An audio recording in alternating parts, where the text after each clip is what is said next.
에스겔서 8장 1절에서 18절 다 같이 함께 읽겠습니다.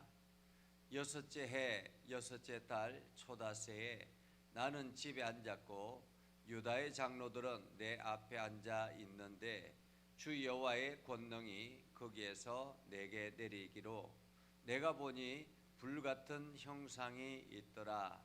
그 허리 아래의 모양은 불 같고 허리 위에는 광채가 나서 단쇠 같은데 그가 손 같은 것을 펴서 내 머리털 한 모습을 잡으며 주의 영이 나를 들어 천지 사이로 올리시고 하나님의 환상 가운데 나를 이끌어 예루살렘으로 가서 안뜰로 들어가는 북향 한문에 이르시니 거기에는 질투의 우상 곧 질투를 일어나게 하는 우상의 자리가 있는 곳이라.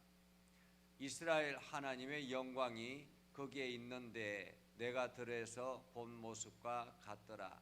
그가 내게 이르시되 인자야 이제 너는 눈을 들어 북쪽을 바라보라 하시기로 내가 눈을 들어 북쪽을 바라보니 제단문 어기 북쪽에 그 질투의 우상이 있더라. 그가 또 내게 이르시되 인자야 이스라엘 족속이 행하는 일을 보느냐. 그들이 여기에서 크게 가증한 일을 행하여 나로 내 성소를 멀리 떠나게 하느니라. 너는 다시 다른 큰 가증한 일을 보리라 하시더라. 그가 나를 이끌고 뜰 문에 이르시기로 내가 본적 담에 구멍이 있더라. 그가 내게 이르시되 인자야 너는 이 담을 헐라 하시기로 내가 그 담을 허니 한 문이 있더라.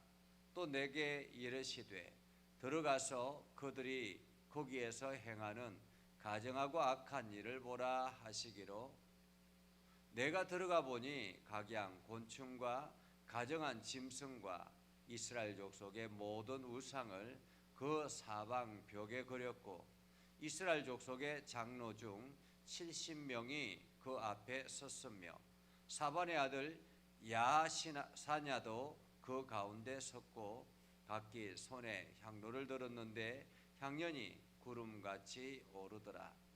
또 내게 이르시되 인자야 이스라엘 족속의 장로들이 각각 그 우상의 방안 어두운 가운데서 행하는 것을 내가 보았느냐. 그들이 이르기를 여호와께서 우리를 보지 아니하시며 여호와께서 이 땅을 버리셨다 하느니라. 또 내게 이르시되 너는 다시 그들이 행하는 바 다른 큰 가증한 일을 보리라 하시더라.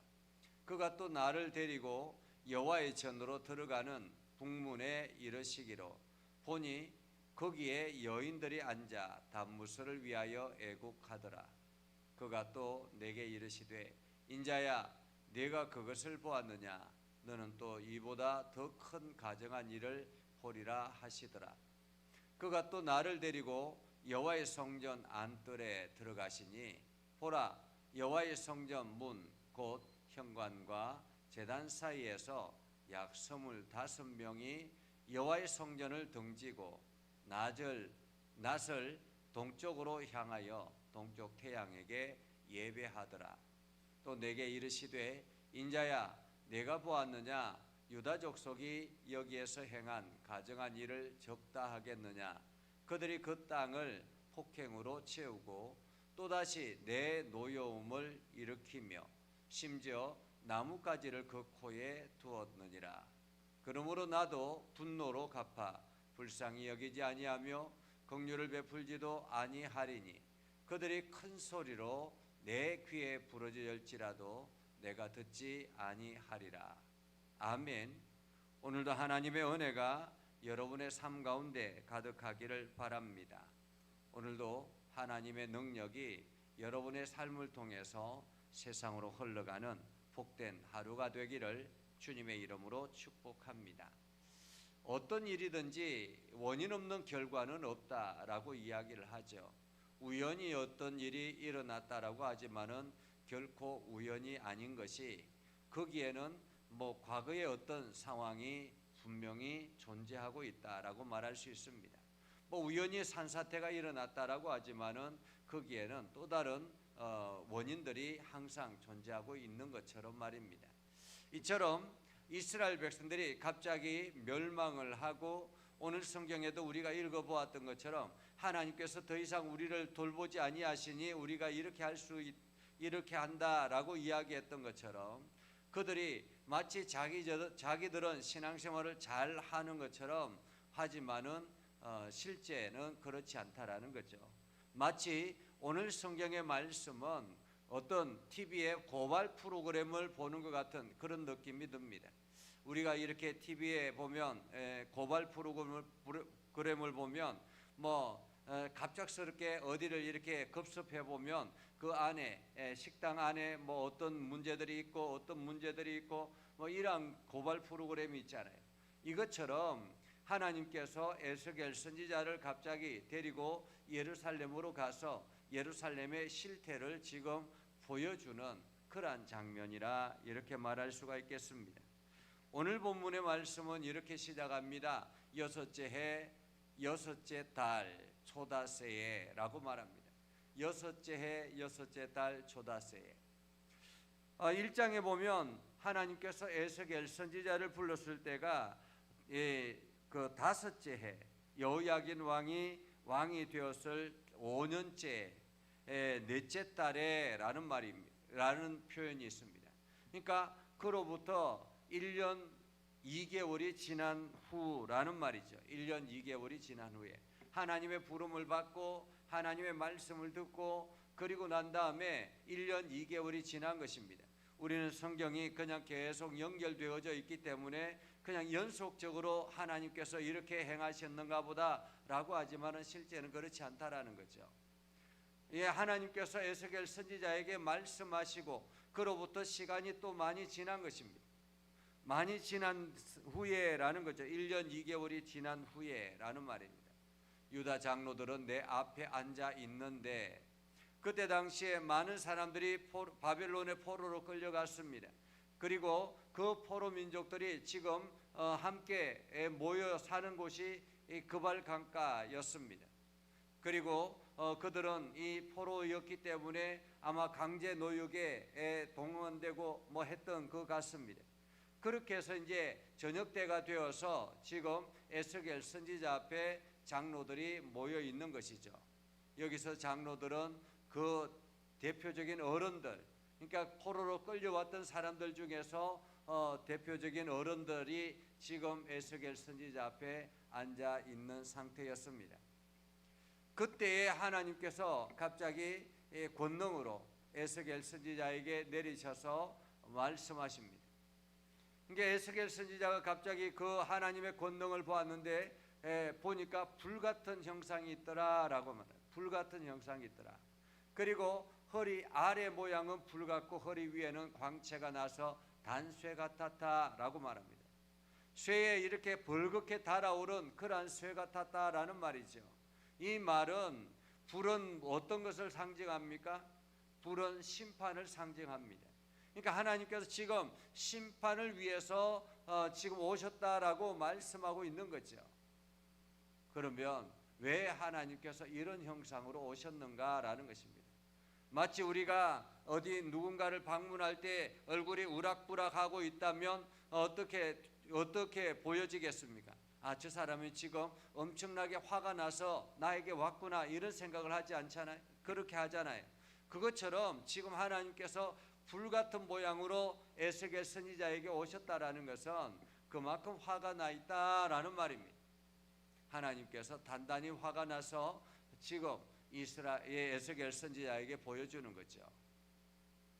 그러면서 그가 손 같은 것을 펴서 머리털 한 움큼을 잡으면서 이제 들어서 지금 환상 가운데 예루살렘으로 데리고 갑니다. 자, 환상 가운데 예루살렘으로 데리고 가는데 예루살렘의 북향문 한문에 섰습니다. 안뜰로 들어가는 북향문에 섰는데 거기에는 뭐가 있었느냐 하면 질투의 우상이 있었다라는 거죠. 질투의 우상이. 한마디로 질투를 일으키는 우상이 거기에 딱 있더라라는 것입니다. 예루살렘 성전에 질투를 일으키는 우상이 자리하고 있더라. 자, 이렇게 질투의 우상을 딱 바라보고 있는 그러한 가운데서 어쩌면 이스라엘 백성들이 그 질투의 우상 앞에 엎드려 절하고, 그리고는 이스라엘 백성들이 그 우상을 섬기고, 그러면서 그들이 질투의 화신이 되는 그러한 상황이 지금 펼쳐지고 있는 가운데, 지금 하나님의 영광이 거기에서 내가 들에서 본 모습과 같더라. 그리고는 선지자에게 이야기합니다. 인자야, 이제 너는 눈을 들어 북쪽을 바라보라. 북쪽을 바라보니까 제단문 어기 북쪽에 그 질투의 우상이 딱 서 있었다라는 거죠. 그러니까 질투의 우상이 딱 서 있으니까 이게 거기에 마치 이게 예루살렘 성전 안에 질투의 우상이 있으니까 온갖 질투의 사람들이 질투하고 그것으로 싸우고 다투고 아기다툼을 하고 하는 그러한 일들이 많이 일어나겠죠. 우리가 어떤 문제가 일어날 때 거기에는 질투의 우상이 우리 안에 자리 잡고 있을 수가 있습니다. 그래서 마치 누구를 비교하고 질투하고 그러면서 비난하고 또 모함하고 이러한 것들이 다 질투의 우상이 하는 일이라는 것입니다. 자, 그렇게 질투의 우상을 보고 있는 가운데서 또다시 이것이 끝이 아니었습니다. 이스라엘 족속이 행하는 일을 보느냐, 그들이 여기에서 크게 가증한 일을 행하여 나로 내 성소를 멀리 떠나게 하느니라. 그러니까 하나님께서 일부러 성소를 떠난 것이 아닌 것입니다. 그 안에는 질투의 우상이 있어서 많은 사람들이 질투를 일으키게 하고 다투고 싸우고 하는 이러한 것들을 통해서 하나님께서 도저히 그것을 눈뜨고 볼 수가 없는 거예요. 그래서 떠나버렸다라는 것입니다. 그리고는 또 다른 가증한 일을 보여주십니다. 그 하나님께서 선지자를 이끌고 뜰문에 이르렀는데 보니까 구멍이 하나 있었습니다. 담에 구멍이 하나 있었습니다.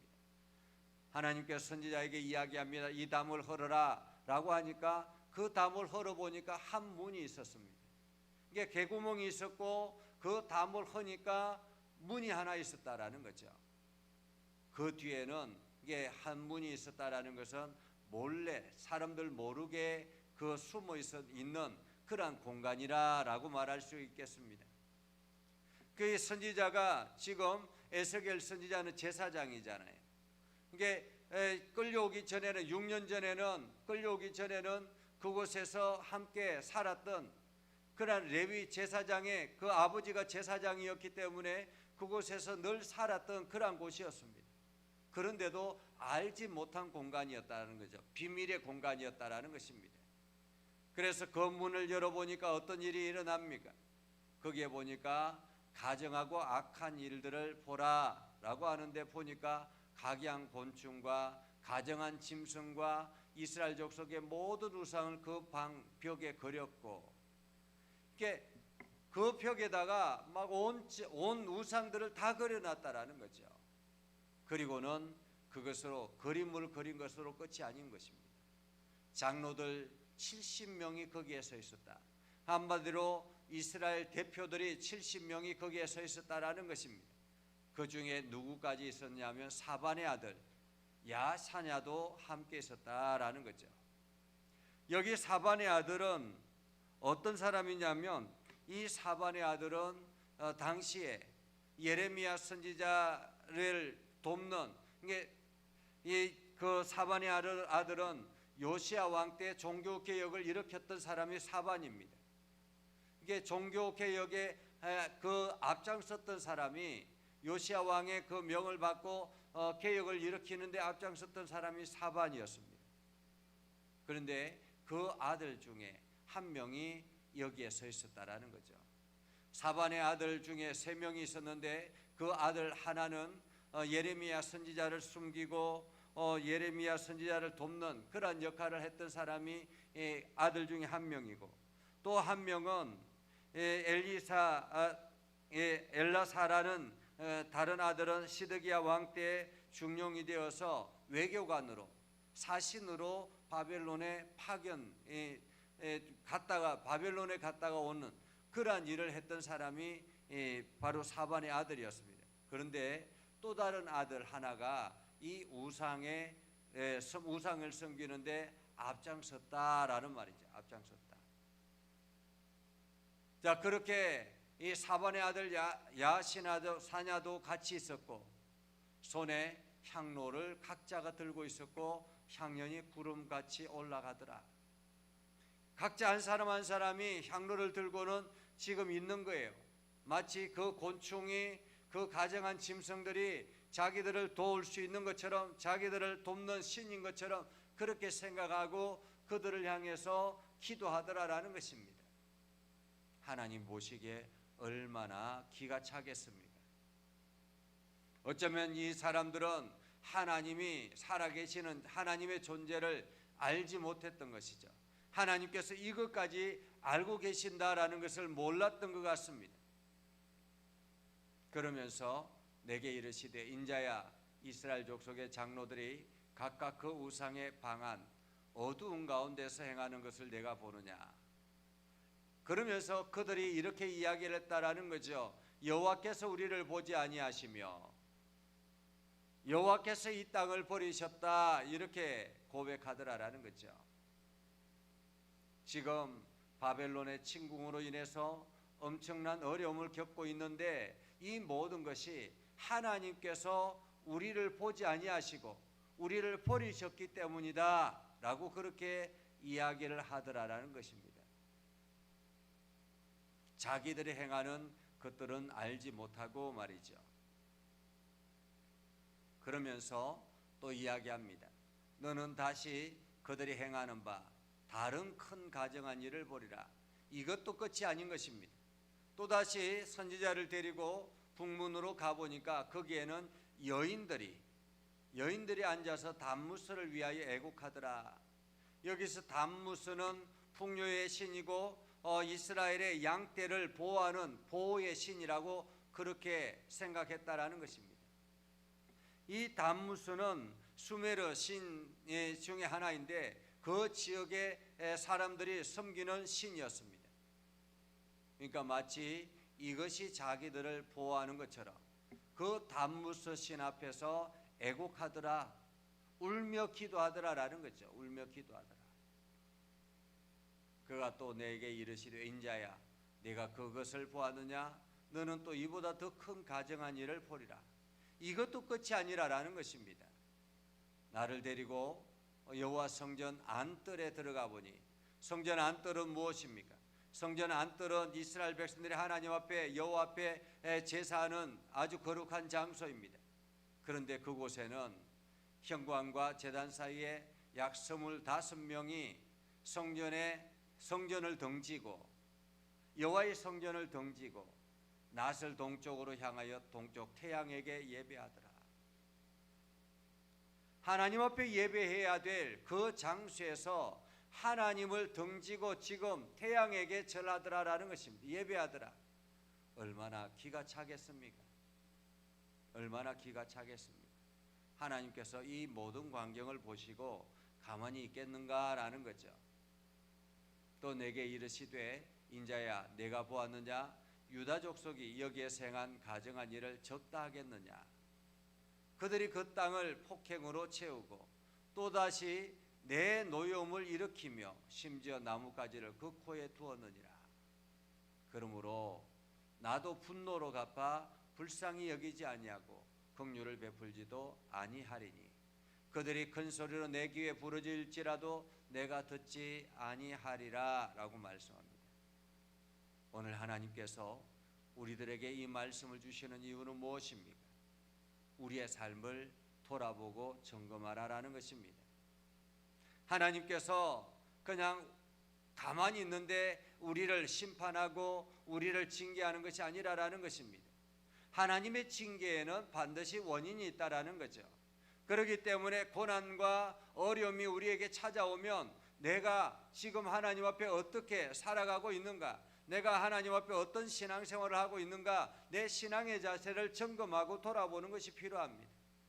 오늘 이스라엘 백성들이 이 상태에서 정신을 차렸다면 어쩌면 하나님께서 다시 이스라엘 백성들을 긍휼히 여기셨을 것입니다.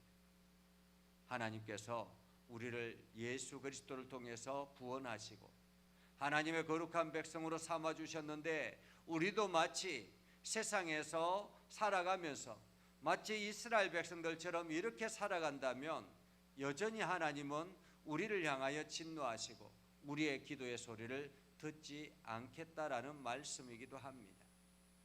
오늘 우리는 하나님의 거룩한 백성입니다. 하나님의 은혜를 공급받아야 살아갈 수 있는 하나님의 거룩한 백성입니다.